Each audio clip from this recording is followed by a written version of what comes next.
Hello students, here I am with a new chapter from your short story book. Today I will teach you the chapter The Lost Child, which is written by Mulkraj Anand. Before starting this chapter, I want to tell something about the author. Mulkraj Anand was born in 1905 in Peshawar, Pakistan, and he was died in 2004 in Maharashtra. He was awarded Sahitya Akademi Award and Padma Bhushan. His notable works are Coolie, Untouchable, Across the Black Waters, Two Leaves, and A Bird. He wrote for the people of downtrodden, exploited, oppressed, and impoverished people. So, today's chapter, आज की chapter में मैं बताने जा रहा हूं कि इस पाठ में लेखक ने एक ऐसे बालक के भावनाओं के बारे में बताया है जो कि अपनी मम्मी पापा के साथ एक मेले में जाता है। मेले में जाने के दौरान वो रास्ते में और मेले में बहुत सारी ऐसी चीज़ों को देखता है जो उसको बहुत आकर्षित करते हैं, जैसे कि गुब्बारे, मिठाइयाँ, सांप, सपेरा और फ्लावर्स, और रास्ते में बहुत सारे चिड़ियाएँ, खेत खलिहान, रंग बिरंगी पेड़ पौधे, ये सारी चीज़ों को वो बहुत आकर्षित होता है, उनकी डिमांड करता है अपने पेरेंट्स से। लेकिन पेरेंट्स उसकी एक भी डिमांड को पूरा नहीं करते, जिसकी वजह से वो बहुत दुखी और नाराज हो जाता है। ऐसा प्रतीत होता है कि वो उन चीज़ों को अपने मम्मी पापा से भी अधिक चाहता है, लव करता है। लेकिन जैसे ही मेले में जाकर वो अपने मम्मी पापा से बिछड़ जाता है और रोने लगता है, तो एक व्यक्ति उसको चुप कराने का प्रयास करते हैं और उसको वो सारी चीजें दिलाने की कोशिश करते हैं जो पहले वो उसको डिमांड कर रहा था वो बच्चा अपने पेरेंट्स से। लेकिन अब वो उन एक भी चीजों को पसंद नहीं करता, चाहता नहीं है। वो केवल मम्मी पापा के बारे में ही सोचता है और उस व्यक्ति से कहता है किसी भी तरह से मुझे मम्मी पापा के पास ले जाइए। तो ये बहुत ही एक इंटरेस्टिंग पार्ट है। इस पाठ में मुल्कराज आनंद ने बहुत ही हैवी वेट, आप कह सकते हैं भारी भरकम शब्दों का प्रयोग किया है इंग्लिश के। अतः आपको ये पाठ अगर समझना है तो इन भारी भरकम हैवी शब्दावलियों को, वोकैबुलरीज को बड़े अच्छे से लर्न करने पड़ेंगे, तभी आप इस पाठ को समझ पाएंगे। और बोर्ड पेपर में अगर आते हैं इस पाठ से क्वेश्चन आंसर तो आप कर पाएंगे। तो चलिए इस पाठ को हम line by line English to Hindi अर्थ करते हैं। Let us start. It was the festival of spring. बसंत का त्योहार था। From the wintry shades of narrow lanes and alleys emerged a gaily clad humanity.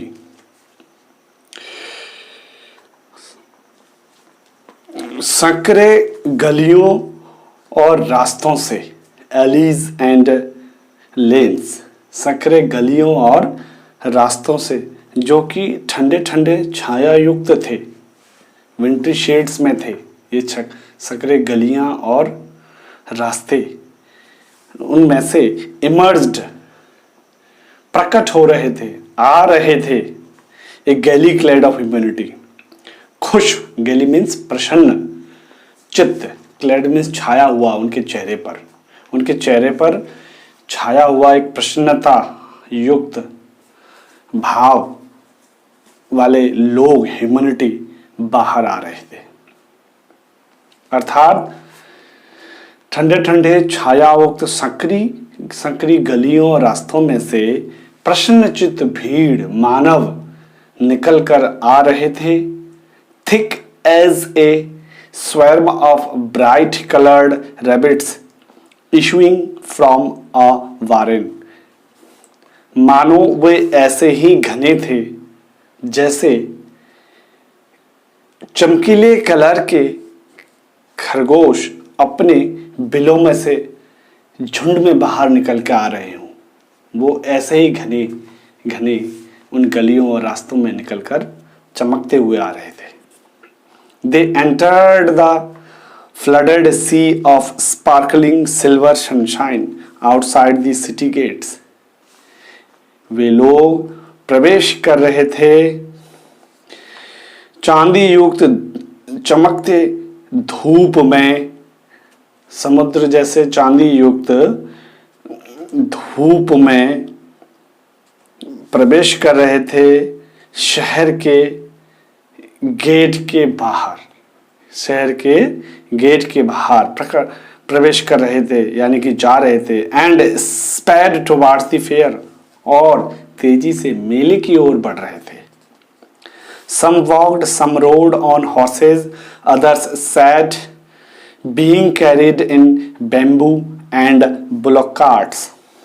कुछ पैदल जा रहे थे, कुछ घोड़ों पर सवार होकर जा रहे थे, और कुछ अन्य बांसों के बने हुए बैलगाड़ियों में बैठकर जा रहे थे। One little boy ran between his parents' legs, brimming over with life and laughter. वहीं एक छोटा सा बालक अपने माता पिताओं के बीच में से होकर भागा भागा जा रहा था। वह जीवन और खुशी से भरा हुआ था। The joyous morning gave greetings and unashamed invitations to all to come away into the fields. खुशदाई सुबह स्वागत कर रही थी, बड़े ही अनअशेम्ड होकर, मतलब उन्मुक्त होकर, यानी और निमंत्रण देते हुए स्वागत कर रही थी सभी को कि वे आएं और इस खेत में प्रवेश करें। To all to come away into the fields, आएं और इन खेतों में प्रवेश करें जो कि full of flowers and songs, जो कि उन खेतों में उस समय खूब फूल खिले हुए थे और मानो वहाँ पर प्रकृति गाना गा रहे हों, जैसे कि पक्षियों के, जानवरों के, हवाओं के संगीत की आवाज़ में संगीत होती है ना। कम चाइल्ड कम कॉल्ड हिज पेरेंट्स, तभी उसके माता पिता ने उसको आवाज लगाया, आओ बच्चे आओ। एज ही लैग्ड बिहाइंड, क्योंकि वो पीछे रह गया था। Arrested by the toys in the shops, क्योंकि वो आकर्षित हो गया था दुकानों में जो खिलौने थे उनको देखकर। दैट लाइन्ड द वे, वो दुकानें उस रास्ते में पंक्तिबद्ध होकर लगे हुए थे। ही हरीड टुवर्ड्स हिज पेरेंट्स, लेकिन वो तेजी से अपने माता पिता की ओर भागा। His feet obedient to their call, क्योंकि उसके पैर उनके आवाज का आज्ञाकारी था। His eyes still lingering on the receding toys, लेकिन उसकी आंखें अब भी ठहरा हुआ था पीछे छूटते हुए उन खिलौनों पर। As he came to where they had stopped to wait for him, जैसे ही वह वहाँ पहुँचा जहाँ पर के वे लोग उसके इंतजार में रुके हुए थे, he could not suppress the desire of his heart, वह अपने हृदय की इच्छा को दबा नहीं पाया, सप्रेस नहीं कर पाया। Even though he well knew the old cold stare of refusal in their eyes, यद्यपि वह अच्छे से जानता था कि वह वही पुरानी और ठंडी और बासी युक्त रिफ्यूज़ल, मनाही उनकी आंखों में वो देख रहा था और जानता था कि यही मनाही उसको भी मिलेगा। तब भी वह अपनी भावनाओं को नहीं दाब पाया और बोला, I want that toy, he pleaded, वो प्रार्थना करता हुआ बोला, मुझे वह खिलौना चाहिए। His father looked at him red-eyed in his familiar tyrant's way.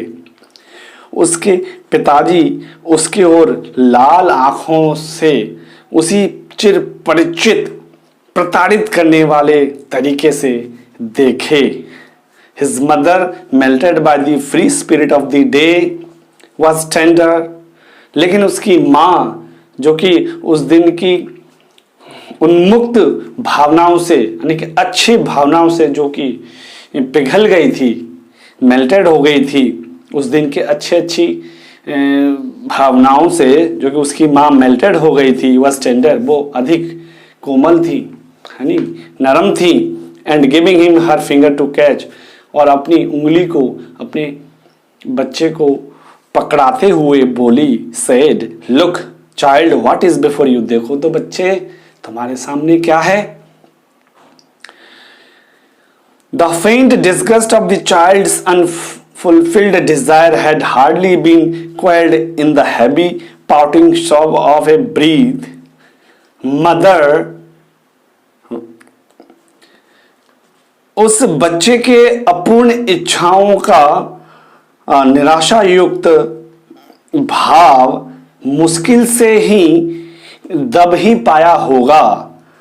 उसकी भारी खीज युक्त सिसकारियों के इसमें मुश्किल से दब ही पाया होगा कि वो मदर माँ बोला, जैसे बुलाते हैं ना बच्चे, माँ आ, किसी तरफ देख, किसी चीज की ओर पूरी तरह से मुंह से निकल भी नहीं पाता है, माँ, ऐसा वो बोला बच्चा। When the pleasure of what was before him filled his eager eye, क्योंकि उसके आंखों के सामने जो खुशी थी उन खुशियों से वो भर गया। Was before him filled his eye, उसके आंखों में भर गई वो खुशियां। They had left the dusty road on which they had walked so far. अब उन लोगों ने उस धूल युक्त मिट्टी युक्त रास्ता को पीछे छोड़ दिए थे उन लोगों ने। It wended its weary way circuitously to the north, क्योंकि वह मिट्टी युक्त रास्ता अब टेढ़े मेढ़े होकर नॉर्थ की तरफ कहीं चला गया था। They had come upon a footpath in a field. अब वे किसी खेत के एक फुटपाथ में आ गए थे। It was a powering mustard field. यह एक सरसों का खेत था। Pale like melting gold. उतना ही पीला था मानो पिघलता हुआ सोना हो। As it swept across miles and miles of even land. और यह फैला हुआ था मीलों और मीलों सपाट जमीन में। A river of yellow liquid light. मानो यह एक तरल पीले कलर का रोशनी का नदी हो। कौन सा? यह सरसों का खेत। Ebbing and falling with each fresh eddy of wild wind. यह खेत गिर रहा था, उठ रहा था प्रत्येक चंचल हवा के झोंकों के साथ। And straying in places into broad rich tributary streams. और फिर यह भटक जाता था, मतलब यह खेत दूर चौड़े चौड़े नदियों के धाराओं में, दिशाओं में यह खेत हर मतलब कई धाराओं में, दूर विशाल धाराओं में यह खेत बहे जा रहा था। Yet running in a constant sunny sweep towards the distant mirage of an ocean of silver light. लेकिन फिर भी यह बहे जा रहा था स्थायी धूप युक्त धारा में। किधर?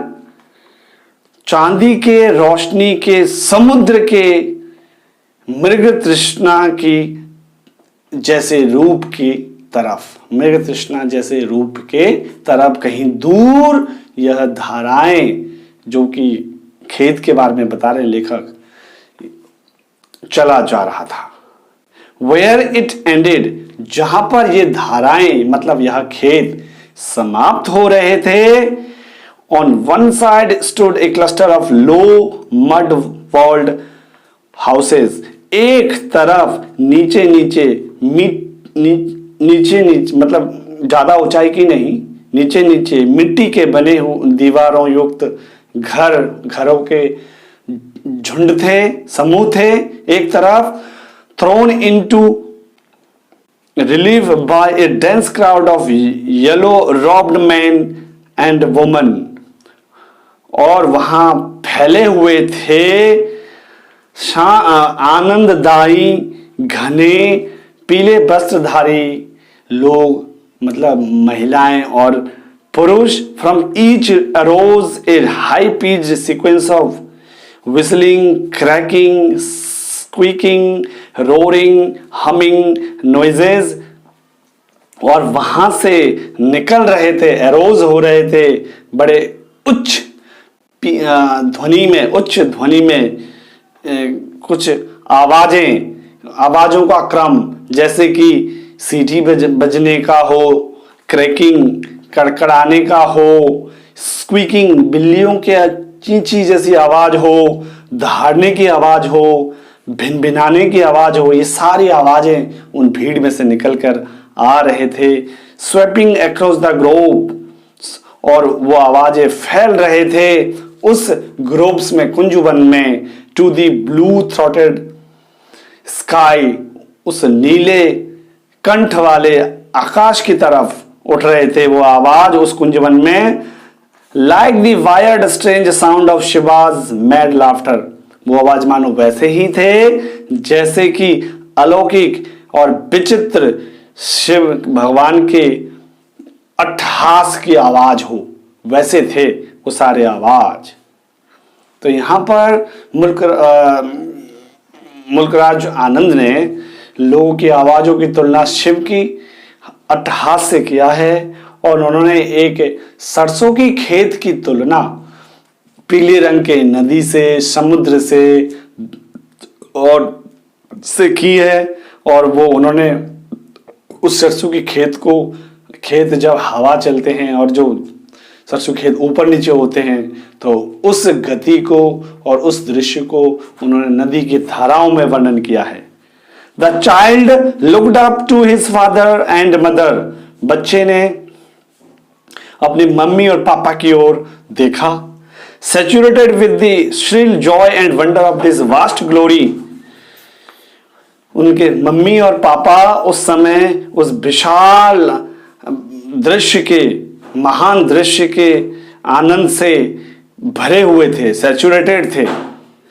And feeling that they to wore the evidence of this pure delight in their faces, और बच्चे ने अनुभव किया कि उन दोनों ने भी उस शुद्ध आनंद को अपने चेहरे पर धारण किए हुए हैं, उस बच्चे ने अनुभव किया। ही लेफ्ट द फुटपाथ, अतः बच्चे ने फुटपाथ को छोड़ दिया। And plunged headlong into the field, और अनियंत्रित होते हुए सीधे खेत में प्रवेश कर गया, घुस गया।